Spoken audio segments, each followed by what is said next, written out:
niya, donuts. Tapos, may 21 points tayo. Kaya, yon, nakuha natin to. Mabilis. Ayan o. Kasi oras na eh. So, dito tayo. Doon yung bahay natin. Pero masakit na yung paa ko.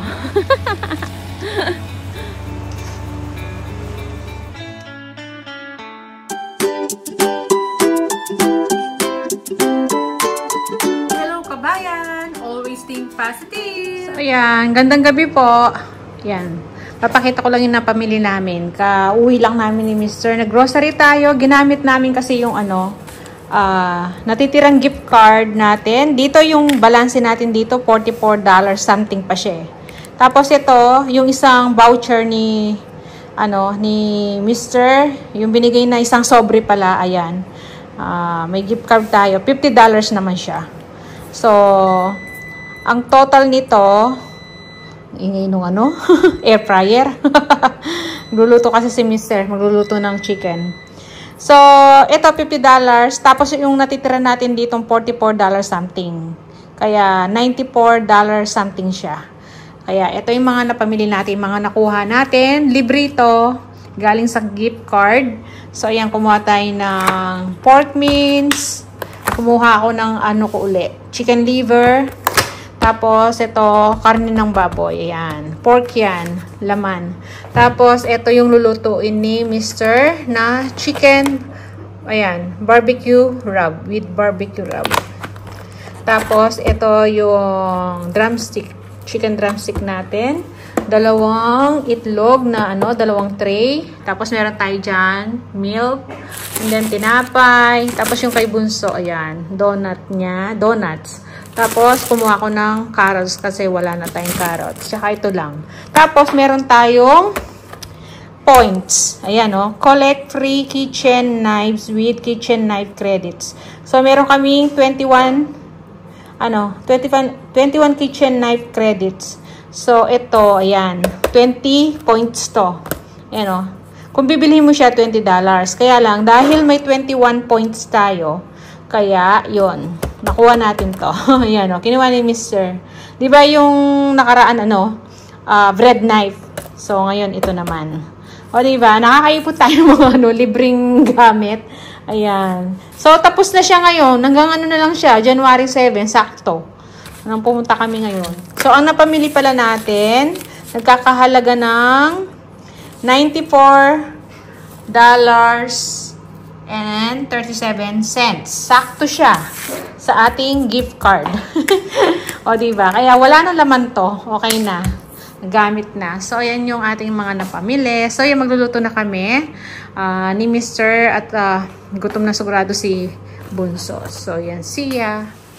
So, ayan, balik tayo. May papakita lang ako sa inyo. Tingnan nyo na naman itong in-order ni Panganay. Dumating kanina. Ayan, hindi ko na malaya nandun na sa harapan ng bahay, sa pintuan. Eh, kahit naman na mapansin ko yan hindi ko mabubuhat. Ano kaya laman nito? Mga laruan na naman siguro yan. Collection na naman niya malaki. Ay, nako.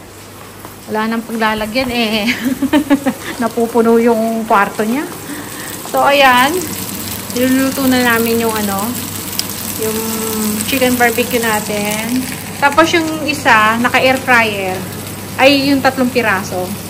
So, niluto ko muna siya dito tapos sasalang natin doon. Para mabilis.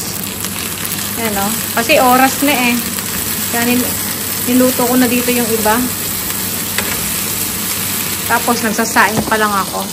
Ayan.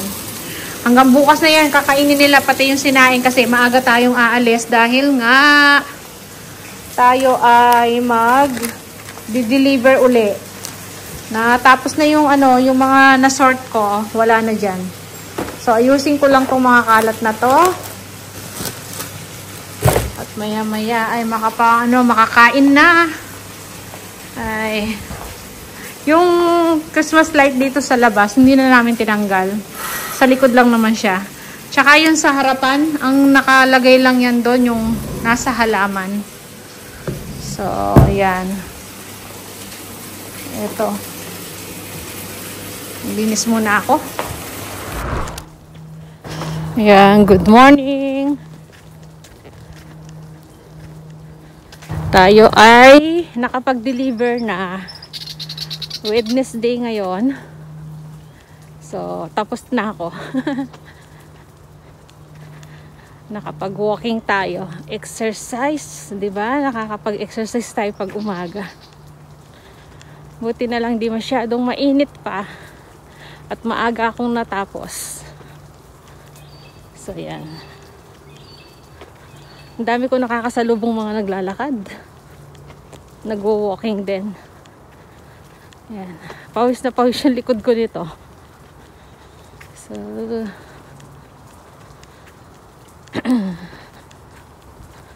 at least okay na. Tapos na ako. Ano na tayo. Nakakota na.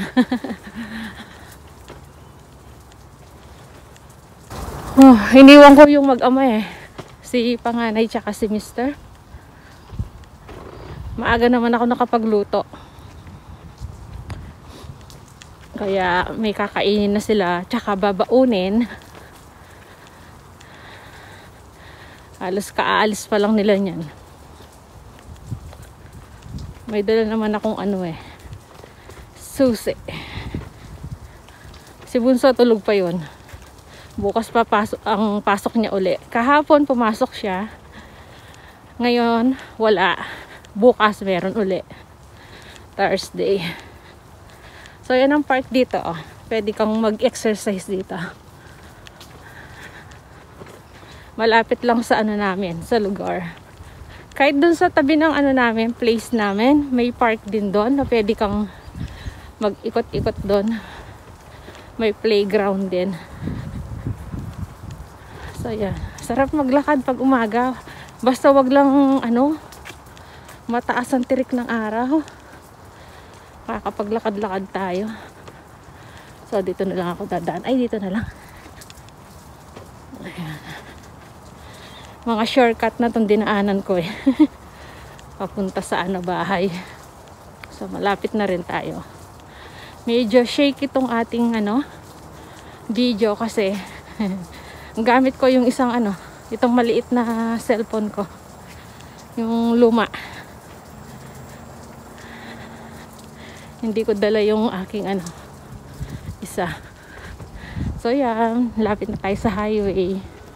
Malapit kasi sa highway yung namin place. Ayan Diyan na pwedeng mag-abang ng pwede ka mag-abang ng bus. Kaya malapit lang kami sa sakayan ng bus. Kaya okay na okay kay Bunso. Kahit na siya, kahit na mag-bus siya, mag-commute, pwedeng-pwede kasi andito lang sa harapan ng ng bahay namin. Dito, meron nag-aabang ngayon. Tsaka dito sa kabila. So, dito tayo. Doon yung bahay natin. Lapit na. So ito kahapon, tapos ko nung na-deliveran itong nilalakad ko. Ito yung dineliveran ko kahapon, isang area malapit sa place natin. Tapos yung ngayon dun sa malayo, sa kabilang yung gitna. Inatid ako kanina ni mister, wala pang alas 5, hinatid na ako. Nagpahatid na ako sa kanya para nga maaga akong makapaglakad at maaga akong matapos. So yan na nga. Ang lang naman, ang malayong paglalakad nito yung pabalik kasi wala na ako service. Kasi yung isang area namin doon pa nasa gitna pa. Hindi katulad nito, itong area namin na isa. Ito lang. Tsaka doon sa sa mga kapit-kapit bahay namin doon. Nilalagyan ni mister. Ako dito, nilagyan ko to. Inikot ko lahat ng suburb na to. Ayan. Malapit na tayo sa bahay. Ayan yung ating di ba? Kagabi nakapamalengke kami ni mister, di ba? Ginamit namin yung natitirang sa gift card. Kaya yun. May nailuto kami kagabi. Yun ang binaon lang mag-ama ngayon. Yung chicken barbecue na ginrill ni ni Mr. Tsaka ako nag-grill ko rin. So yan, natatanaw ko na yung bahay natin doon. Kapag exercise tayo. Pero masakit na yung paa ko.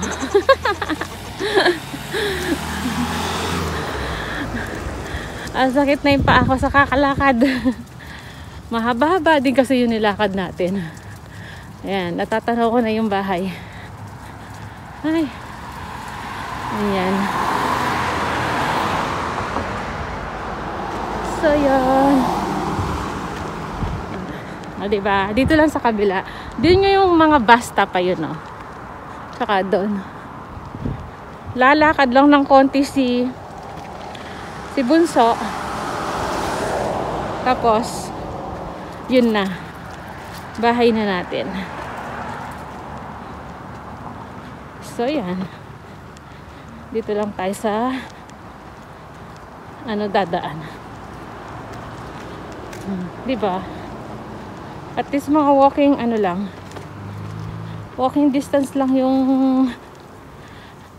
aking nilalakad. Mamayang hapon na siguro ako magdidilig. Ayan na yung natin. Pag nakakita kayo ng red moons, yan. Ayan o. Ayan yung mga halaman ko Ayan o. Ano na siya. Diba? Malis na si Mister So, tayo na papasok. Dito na tayo. Ayan. So, ayan ito yung sa side. Malalaki na yung mga halaman ko, diba? Malalaki na sila. Mamaya na tayo magdilig. Yung sa harapan ng bahay, mamaya na natin diligan. Wala na sila Mister. Umalis na. Wala na yung sakyan. Ay, nako. Alis lang natin yung ating shoes.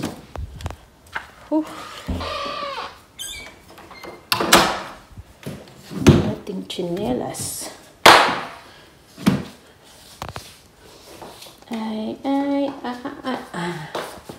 Ano pa rin yung box ni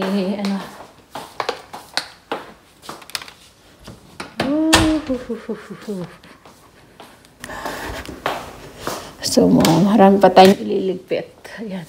Kanina, bago ako umalis, nakapaghugas pa ako ng dito ng mga ibang baunan tsaka plato. So, yun. Meron pa kayang natirang ulam. Uy, 2 piraso na lang. So, kay Bunso na lang yun. At, maghahanap na lang ako ng aking ulam. So, ayan. Maglalaba siguro ako. Yung nilaban ni panganay, hindi ko pa nakuha. So, ayan yung mga natin. Ayan. So, ayan. Pahinga lang ako.